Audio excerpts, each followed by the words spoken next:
المنافقون والمنافقات بعضهم من بعض يأمرون بالمنكر وينهون عن المعروف ويقبضون أيديهم نسوا الله فنسيهم إن المنافقين هم الفاسقون وعد الله المنافقين والمنافقات والكفار نار جهنم خالدين فيها هي حسبهم ولعنهم الله ولهم عذاب مقيم كالذين من قبلكم كانوا أشد منهم قوة وأكثر أموالا وأولادا فاستمتعوا بخلاقهم فاستمتعتم بخلاقكم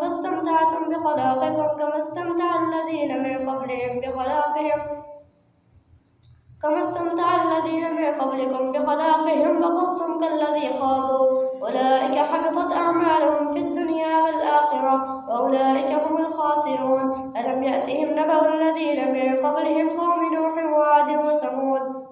وقوم إبراهيم وأصحاب مدين والمؤتفكات أتتهم رسلهم بالبينات فما كان الله ليظلمهم ولكن كانوا أنفسهم يظلمون والمؤمنون والمؤمنات بعضهم أولياء بعض يأمرون بالمعروف وينهون عن المنكر ويقيمون الصلاة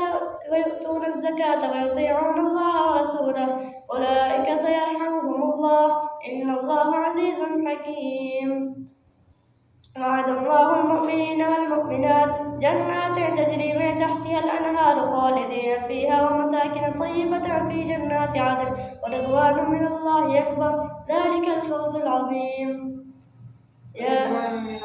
ورضوان من الله أكبر ذلك هو الفوز العظيم يا أيها النبي جاهد الكفار والمنافقين واغلظ عليهم ومأواهم جهنم وبئس المصير يحلفون بالله ما قالوا ولقد قالوا كلمة الكفر وكفروا بعد إسلامهم وهموا بما لم ينالوا وما نقموا إلا أن أغناهم الله ورسوله من فضله فإن يتوبوا يكن خيرا لهم وإن يتولوا يعذبهم الله عذابا أليما في الدنيا والآخرة وما لهم في الأرض من ولي ولا نصير ومنهم من عاهد الله لئن آتانا من فضله لنصدقن ولنكونن من الصالحين فلما آتاهم من فضله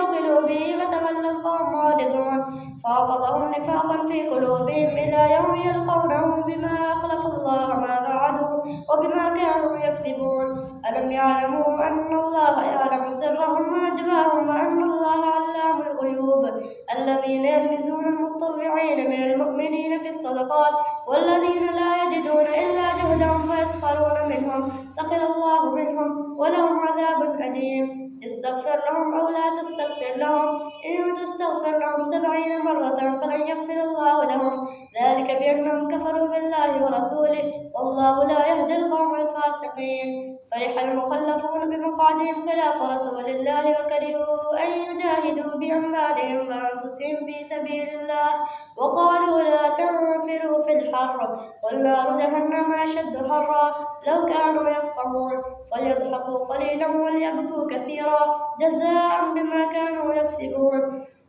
فإن رجعك الله إلى طائفة منهم فاستأذنوك للخروج فقل لا تخرجوا معي أبدا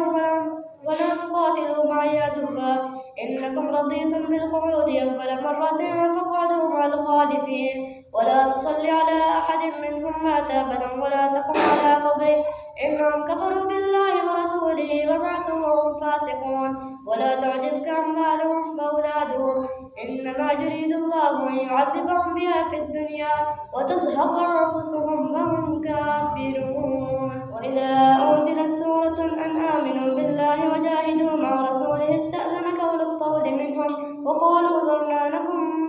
من القاعدين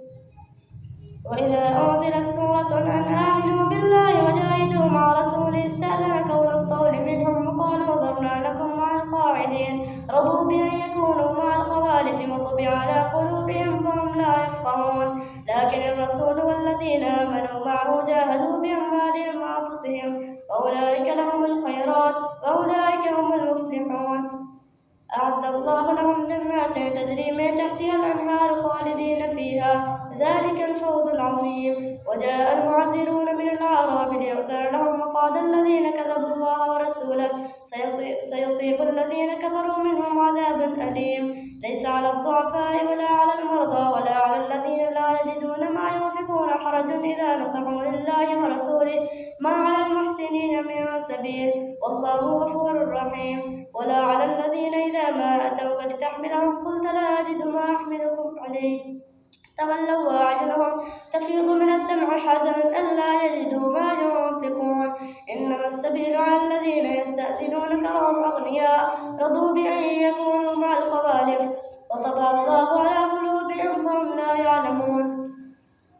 يعتذرون إليكم إذا رجعتم إليهم قل لا تعتذروا لن نؤمن لكم قد نبأنا الله من أخباركم وسيرى الله عملكم ورسوله ثم تردون إلى عالم الغيب والشهادة وينبئكم بما كنتم تعملون. سيحلفون بالله لكم إذا انقلبتم إليهم لتعرضوا عنهم فأعرضوا عنهم إنهم رجس ومأواهم جهنم جزاء بما كانوا يكسبون. يحلفون لكم لترضوا عنهم فإن ترضوا عنهم فإن الله لا يرضى عن القوم الفاسقين. الأعراب أشد كفرا ونفاقا وأجدر ألا يعلموا حدود ما أنزل الله على رسوله والله عليم حكيم. ومن الأعراب من يتخذ ما ينفق مغرما ويتربص بكم الدوائر عليهم دائرة السوء والله سميع عليم. ومن الأعراب من يتخذ ما ينفق ومن الأعراب من يؤمن بالله واليوم الآخر ويتخذ ما ينفق قربات عند الله وصلوات الرسول ألا إنها قربة لهم سيدخلهم الله في رحمته إن الله غفور رحيم. والسابقون الأولون من المهاجرين والأنصار والذين اتبعوهم بإحسان رضي الله عنهم ورضوا عنه وأعد لهم جنات تجري تحتها الأنهار خالدين فيها أبدا ذلك الفوز العظيم. وممن حولكم من الأعراب منافقون ومن أهل المدينة مرضوا على النفاق لا تعلمهم نحن نعلمهم سنعذبهم مرتين ثم يردون إلى عذاب عظيم. وآخرون اعترفوا بذنوبهم خلطوا عملا صالحا وآخر سيئا عسى الله أن يتوب عليهم إن الله غفور رحيم. خذ من أموالهم صدقة تطهرهم وتزكيهم بها وصل عليهم إن صلاتك سكن لهم والله سميع عليم. ألم يعلموا أن الله هو يقبل التوبة عن عباده ويأخذ الصدقات وأن الله هو التواب الرحيم. الله أكبر.